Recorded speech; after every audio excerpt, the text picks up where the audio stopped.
what that is. What you listening to? Little Juvenile. Oh, Juvie. Look, bitch, I just finished listening to Soulja Slim. Oh, for real? I just listened to Soulja Slim. I was like, man, what? Hold on, is he listening to the same shit I'm listening to? It sounds the same. It almost sounds the same thing. That's what's up, bro. That's what's up. What's good with you, bro? What, you just get done working out? Yeah, I just left the gym. Yeah. Okay, that's what's just up. Left the gym, going to another gym. You know how my day is, bro. Day busy as shit. Once I'm in training camp, fuck, it's gym. That's it. How often you work? How often you work out a day? I train 3 times a day. Damn. Yeah, I train 3 times a day. So I leave one gym and I go to another gym, and then I train at nighttime too. That shit don't be burning you out, like. Not really, bro. I enjoy it. You know what I'm saying? Because so it's every time I train, it's something different. You know. So like I just finished, doing pad work and drills and stuff, and now I gotta go. I go hit the pool. I go swimming and stuff, and then for cardio, and then after that, tonight I do some like bag work and stuff like that. So yeah, it's that's my schedule. Just space it out. You just space it out. Yeah, space it out and stuff like that. When I'm really when I'm in training camp, if I'm not working, then I'm at home taking a nap or something like that. I live on them naps. You know what I'm saying? I gotta have them naps and shit. So that's something else. That's part of my schedule. Regis a napper. Not a nap, bro. I read a book. It's called The Fighter's Heart. And it really it's like one of the if people in the books, is like one of the best books you can read as far as like combat sports go. And so the interviewer, what he did, he went around just interviewing a lot of people. I guess the author of the book, he went around interviewing a lot of people, and he went to one of the people he went to is Virgil Hunter and Andre Ward at the time when he was fighting, and he said the same thing. He was like, I live on naps, and I kind of took that same thing. I just every day in training. Wait, hold up. Who said that? Dre said he live on naps? Andre Ward, yeah. Really? Andre Ward said, that's like, a part of his schedule. And it's like same thing with me. It's like it's a part of my schedule. It's kind of something I have to do, So once I get home, my wife know I eat, I chill with the kids, and then like I go upstairs, and when I'm in training camp, I go upstairs, I go take a nap, and that's just what I do. So do you sleep like when you go to bed, do you get in like a full 8 hours, or because you've gotten naps in throughout the day, like you can just make it on 6? So I always been a late night type of person. You know what I'm saying? Always been a late night type of person. So I would go to sleep from like I never go to sleep at 12. I try to go lay down at 12, but I never go to sleep at 12. So from around like 1 to 2, I'll go to sleep, and I'll wake up around like 8:30 sometimes or whatever. So the naps really help me out. Yeah, bro. I think I need about 10 naps to get up at 8:30. I'm not a morning person at all. I'm not a morning person either, but I just it is what it is. I gotta do it, and then my son, he in Zoom class and all that shit. So it's like we gotta, you gotta do what you gotta do. That's it.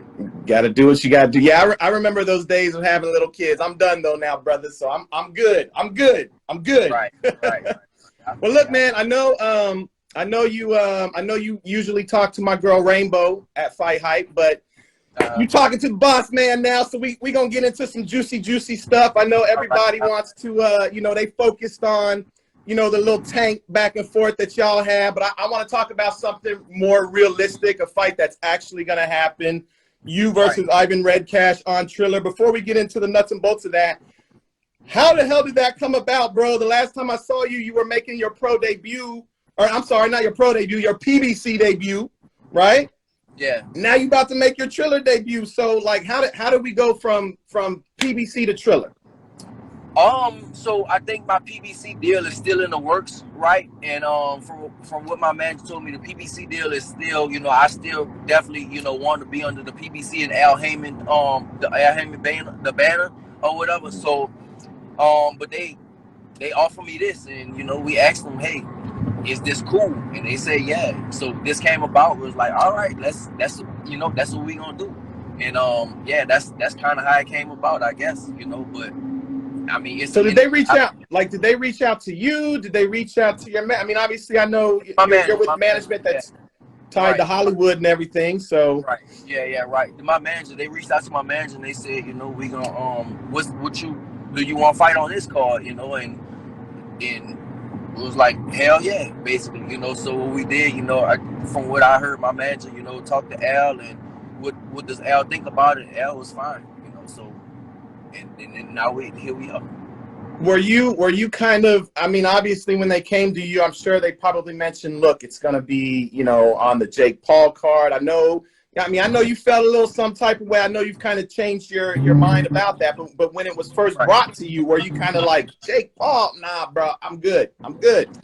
Not really, bro, because listen, at the end of the day, they say you gonna fight this and you gonna get paid this. I'm like, fine, that's cool with me. You know, nah, I'm not worried about that, bro. You know, so I'm not really, I don't really that type of stuff. And at first, listen, the world is changing. The world is always ever changing, right? So we just gotta realize that, you know, like most people sit on these things, these damn cell phones. You know, like the TV is little by little is going out basically. You know, people just sit on the phones all day. People watch YouTube. People watch, you know, all these apps and, you know, social media all day long, and that's kind of what the world is turning to. So you got somebody, you know, you got these brothers, Jake Paul and Logan Paul, and they're like, you know, they are super famous on, you know, with the younger crowd and stuff, like on YouTube and all that stuff. And I witnessed it firsthand, right? So I was in LA, I was at the fight with Logan Paul and KSI, and bro, like it was crazy. It was just a whole different atmosphere from the regular fight atmosphere. You got kids running around, like you, and these are kids that's buying tickets, right? But it was packed, and it was like I never seen nothing like that before. It was literally, it was like little kid, like 11, 12, 13-year-old kids running around, and you know, it's just like that's a whole different fan base right there. So if these dudes can bring eyes to the sport of boxing, you know, I'm all for it, you know. And I'm not gonna lie, I said, you know, for me, I said there was clowns and all that type of stuff. And, you know, I don't want to retract my words, but at the same time, they're bringing different eyes to the sport, you know. And you don't have to like it, but you still got to respect it a little bit, because these dudes are like, I was there, you know, and it was they got these super famous people I never even saw them before. Like people, they was walking in and everybody was going crazy, and it's people I never even seen before. It's a different now. Fame is different, you know. Like I think for me now, fame is just, it's a different type of thing now. You know, I thought fame was just like you being on TV. Now it's like, fuck, you could be on the phone, you could be on YouTube, and you could be famous, you know. So, and I saw that, like people was walking in, you know, they had fights going on, and people walking in the crowd just looking around, everybody like, oh, and I'm like, who is these people, you know? So I was like I was in the VIP. Matter of fact, I was in the VIP with all of them, you know, and I didn't know who none of these people was, but they was like super. I looked them up after, like these people like super famous on YouTube and stuff like that. So, you know, it's just it's bringing different eyes to the sport of boxing, and I don't know who was the first person to do that, but I think there was a genius for doing it. I think it was Eddie. I don't know if it's Eddie Hearn or not, but I think he was the first person to put that card on, and hey, look how it turned out. So, you know, gotta respect it. Yeah, that's kind of crazy how, like, sometimes we live in this bubble, and like you said, we think famous is like being on TV, but all of a sudden you see someone and you're like, well, who is that? And you find out they got like 40 million followers or something like that, and it's like, okay, I didn't even know that shit existed. Like, it's crazy, bro. It's crazy. You know, the world is ever changing, and that's how it is, bro. Like you know, I got my son is a TikTok head and a Triller head and all that stuff, and always on that stuff. And you know, he sees all these people, and you look, and these people got millions and millions of followers and stuff like that. And I don't know who the hell these people are. You know, maybe I'm getting old, or maybe not. I don't know. But it's just like, you know, it's a different type of fame these days. You know, that's how it is. Yeah, no, it's, I mean, that's partially it. We're getting old too, so you know, it is what it is. But but when they first brought it to you, like, were you already hearing rumblings of, you know, Teofimo might be fighting on there, or was that all kind of a surprise to you? No, that was a surprise. The whole Teofimo thing, that was a surprise. You know, I was already scheduled to fight. I kind of knew about it already, and so I was already gonna be fighting on the Triller thing. And then they said, you know, they did the Teofimo thing, so it's like, you know, they trying to step up and make big moves. Yeah, well, and that's why I was wondering if you were kind of nervous you know, making this decision to do that, not knowing if, you know, you might be the only other boxer to do it. You know what I'm saying?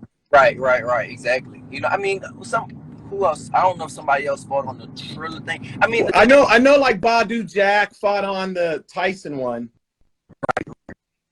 I mean, I think, if I'm not mistaken, I think Tyson was one of the investors or one of the whatever. He had something to do with it, Snoop Dogg and all that stuff. So you got people like that. I think that it should be able to do good. And now they're not just doing, you know, YouTube fights. They're doing real fights. You know, like they're gonna have me on there, and then they're gonna have Tiafimo. So hey, it's congrats to them. Right. Yeah, that's what's up. Yeah. Okay. So obviously you're fighting on Jake Paul's card. That's the main event. Are you guys officially the co-main? Yeah. Right. Okay, you guys are the co-main. I think who else they got on it? Antonio Tarver, I think. Antonio fighting on it. Yeah, Antonio Tarver fighting too. Okay. So yeah, it's a pretty decent card. We're not just talking about, you know what I'm saying, like a, you know, a pay-per-view card with just one fight and then a bunch of crappy undercards. Like, this is legit. Like, they trying to stack it. Right, exactly. So hey, let the show roll, baby. That's what's up. That's what's up. And of course, the money. Soon as you saw them dollar signs, you was like, all right, we can do this. Right, like, okay, yeah. They was like, yeah, you gonna fight? Like, all right. The first thing, all right, how much I'm gonna get paid? When is the date? They told me, fine, let's do it when I start camp. Yeah, that's what's up. That's what's up. Well, obviously you're fighting Ivan Redkach, right? I think the last time I saw him in the ring was Danny Garcia, maybe. I think the last time I saw him fight. Yeah, but the last time most people probably saw him was when he was in that sparring footage with Gervonta Davis. So I'm sure when you get in the ring with him, everybody's gonna be remembering that sparring footage you had with Gervonta Davis. Does that? I mean, obviously, I know it doesn't put any pressure on you or anything, but is that in the back of your mind, knowing, all right, I saw, you know, Gervonta put some paws on him, so I'm gonna have to do my Rougarou thing on him. Right, I'm gonna do my thing regardless, bro. I ain't worried about sparring. You know, like sparring. You know, Gervonta. They said, I think Errol Spence said, I don't know if he said it or not, if it's true, but he was saying, you know, it's just some things you just don't do with the sparring and stuff like that. You don't put out the sparring, especially Gervonta was down bad for that because he showed what 20 seconds and then he hopped out the ring. You know, you didn't show the rest of the round, so you don't know really how sparring went. And then it's some things you don't do. You just don't share your footage. You know, like. I think that, you know, with a lot of fighters, they'll be like, oh, you can't record, and then they side record, and then like they'll go put it out and stuff like that. So for me, that was like on some fake shit. But I'm not worried about none of that, bro. I'm going out there and do me. Him sparring is definitely not in the back of my mind at all. I actually sparred Ivan before myself, so I'm not worried about none of that stuff. Yeah. So you already know what you're getting. We not about to see a Canelo versus Avni Yildirim. Is facing former sparring partner. You about to do him like that? I don't know, bro. You know, my trainers and them, they think that, you know, they was like, man, I don't even want to tell you what they said, bro. But yeah, it's gonna be a good fight. He said, I don't want to. I mean, listen, they're supposed to say whatever they told you. They're supposed to say that, right? They on your team and everything. So I'm sure they're expecting a spectacular performance from you. Yeah, bro. I mean, I'm training like it's, you know, it's the best in the world. Same thing, you know, I'm right back on my schedule, training 3 times a day, you know, killing myself every day. Like I said, on my naps, on my nutrition stuff. So I'm not even, you know, that's the main thing I gotta focus on. Yeah. What are you expecting to come from Ivan? I mean, like I said, the last time we kind of saw him in the ring was against Danny Garcia, but that was at a higher weight. That was at 147. So you know, he coming back to 140. I'm sure he's gonna be a little more comfortable at that weight. Yeah, probably. I guess probably so. You know, I mean, I think Ivan. You know, Ivan is a tough fighter. You know, he definitely has surprising power. You know, he can hit you, but at the same time, he could be hit. You know, I'm just, like I said, man, I'm training my ass off. You know, I'm not overlooking nobody. I'm just going out there, train my ass off, and then, you know, that's what we're doing. Yo, when you do get in that ring, I think, I mean, obviously you're a big puncher, right? I mean, you're probably one of the hardest hitters at 140, but I think a lot of people take for granted your boxing IQ. when you're in there. So like when you do get in, you know, the ring and with an opponent, like, are you like those first couple rounds, are you are you someone that analyzes and downloads before you actually start doing your thing, or do you just like go in there just a bump right away? It depends. It depends on the person. You know, I think my last fight with Gervonta, he didn't touch me. You know, Gervonta didn't touch me in the whole fight. You know, so you know, with him, I just kind of analyzed it, and I was being slick and stuff like that. And then I think like the first time I hit him, he was hurt. The first time I hit him, he was hurt, and I was just like, all right, like I can hurt him and stuff. And then, you know, it was kind of down here from there, you know. But it depends. It depends on the person. Sometimes I know like my main thing always been is like my mind, basically, you know, like my mindset and stuff like that. So sometimes I like to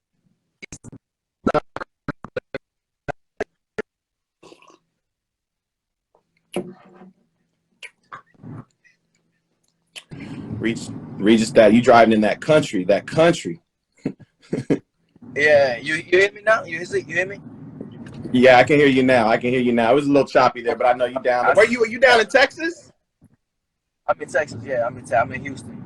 Okay, all right, back in Texas, because you was in LA. You was in LA for a little bit, right?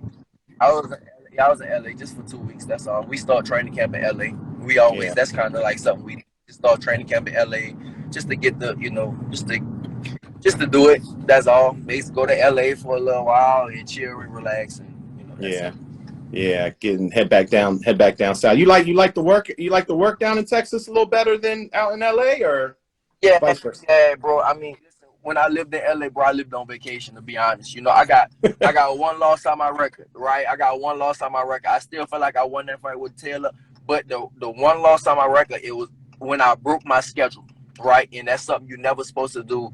I moved to LA, and I fucking love living in LA, bro. I absolutely love living in LA. It was like living on vacation. But here in Texas, you know, I live in training camp. You know, that's the difference with me. You know, so I just realized that, did a lot of self-reflection, and you know, I came back. You know, I had to move back, and then of course, LA is too damn expensive and shit like that anyway. But you know, besides that, it was just like I had to come back to my roots. You know, like I said, my whole thing is like I really live in training camp. Even when I don't have a fight coming up, I still go to the gym. I still train. You know, I'm still training. Probably if I don't have a fight coming up, I'm still training about 4 or 5 days a week. You know, when I don't even have a fight coming up. So that's what, you know, that's kind of that's kind of what I had to do.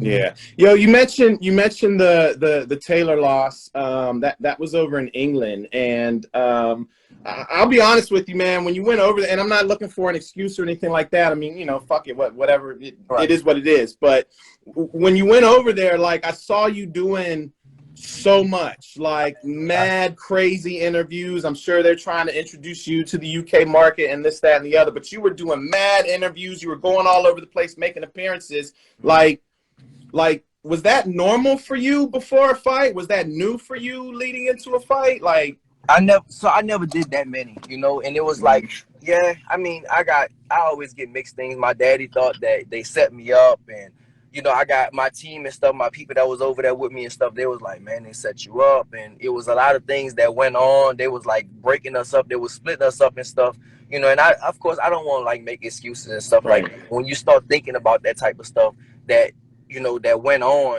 you know, you just think about that stuff, you know. It's like, yeah, they set me up and stuff, but you can't give an excuse. But I did do a lot of stuff. I was doing a lot of interviews because they had to kind of introduce me to the public out there, you know. And you got to think about when I was doing all that stuff, you know, when I was doing interviews and I was doing this, you know, Josh Taylor probably was, you know, at his home sleeping. He wasn't doing shit. He was chilling, bro. Nothing, you know, so he didn't have to do that because that's his country, right? But me, I was doing so much different stuff. I was every day we had a lot of stuff to do, you know. So I mean, it is what it is. You live and you learn, you know, and it's all, for me, it's all about how you come back, you know. So I don't even look at that. I definitely feel like if me and him fight again, I don't think we'll fight again because I don't think he gonna come fuck with me no more. But I think if me and him fight again, bro, like I definitely think I can stop him. Like I almost stopped him in the fucking 12th round. You know, I remember hitting him with a left-handed hook, and that motherfucker just he fell onto me. Like, goddamn, if I just look at it like, damn, if I would just move, that motherfucker would have been on his face, you know. But yeah, bro, it just, you know, it is what it is, and you know, you can't cry over spilled milk, you know, and that's just how it go, you know. That's not like that's like my little history now. Yeah, no, and that's what I mean. Like, I wasn't asking it like looking for an excuse or anything like that, Right. but I was just kind of wondering, like, are you like now going into other fights? Are you more mindful of that? Like, hold up, like you want me to do like 20 interviews during fight week? Nah, you're gonna have to scale this back. I'm curious because now obviously you're fighting on Triller. And you know they're gonna want you kind of pushing that and pumping it and maybe doing some Triller videos, dancing, you know, whatever they do on Triller.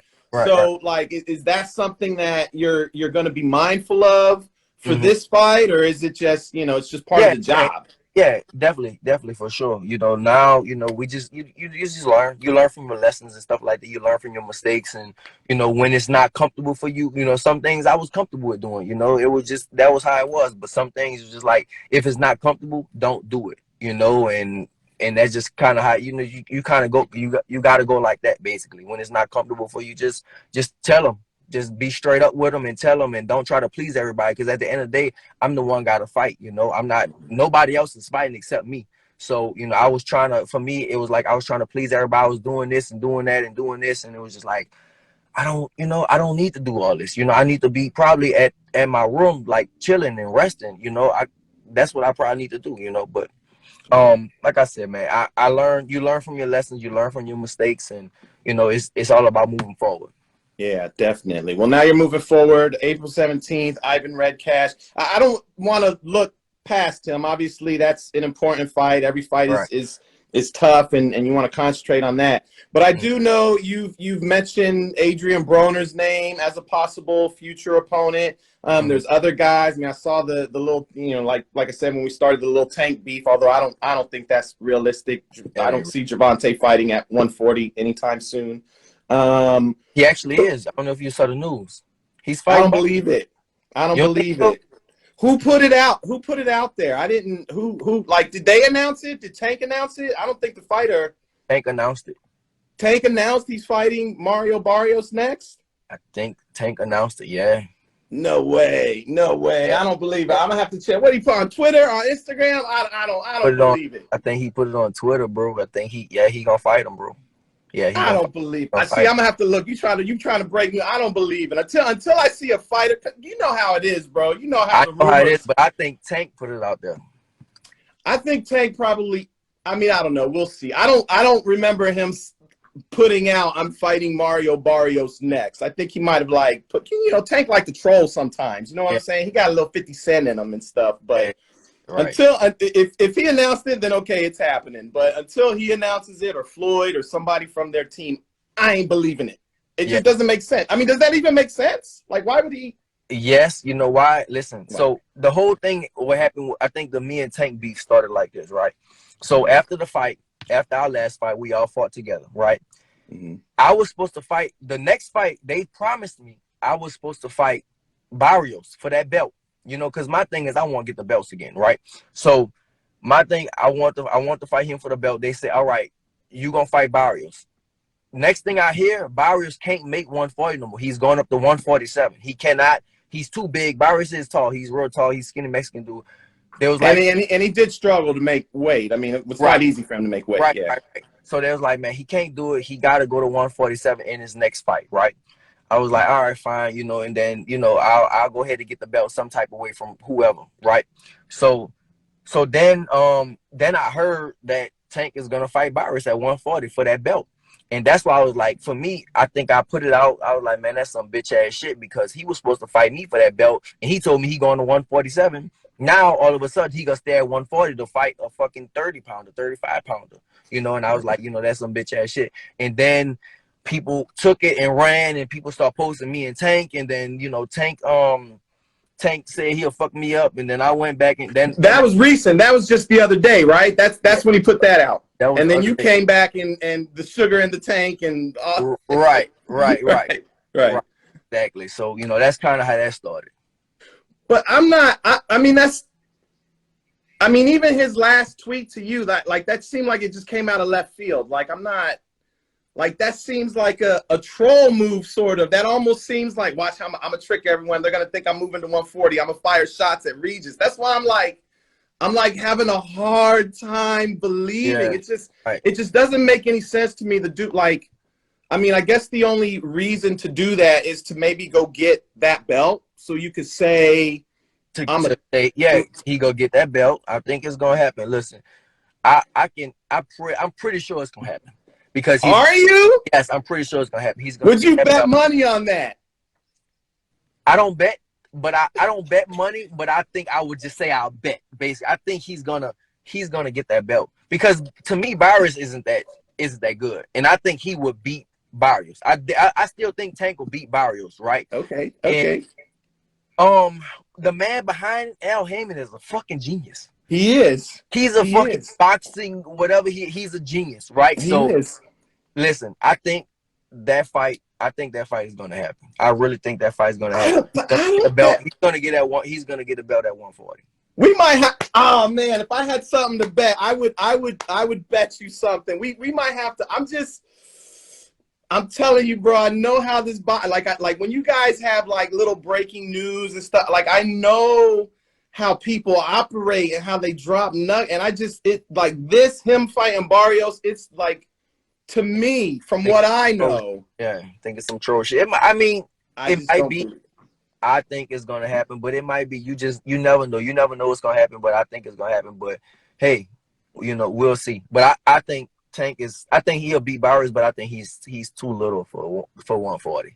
Okay, that power is not carry. That power has power, but it's not carrying 140. I mean, I'm not even sure if it's, I mean, we saw him against Gamboa. It took him a little longer to get I mean, he still got him out of there, but it did take him a little longer. So it might not carry to 140, but like I said, I don't think if it don't happen, remember who told you it's not going to happen. I got you. And you got to come back on for another interview. We got to bring you back on. We got to do some wrap up. That's fine. That's cool. We can do that.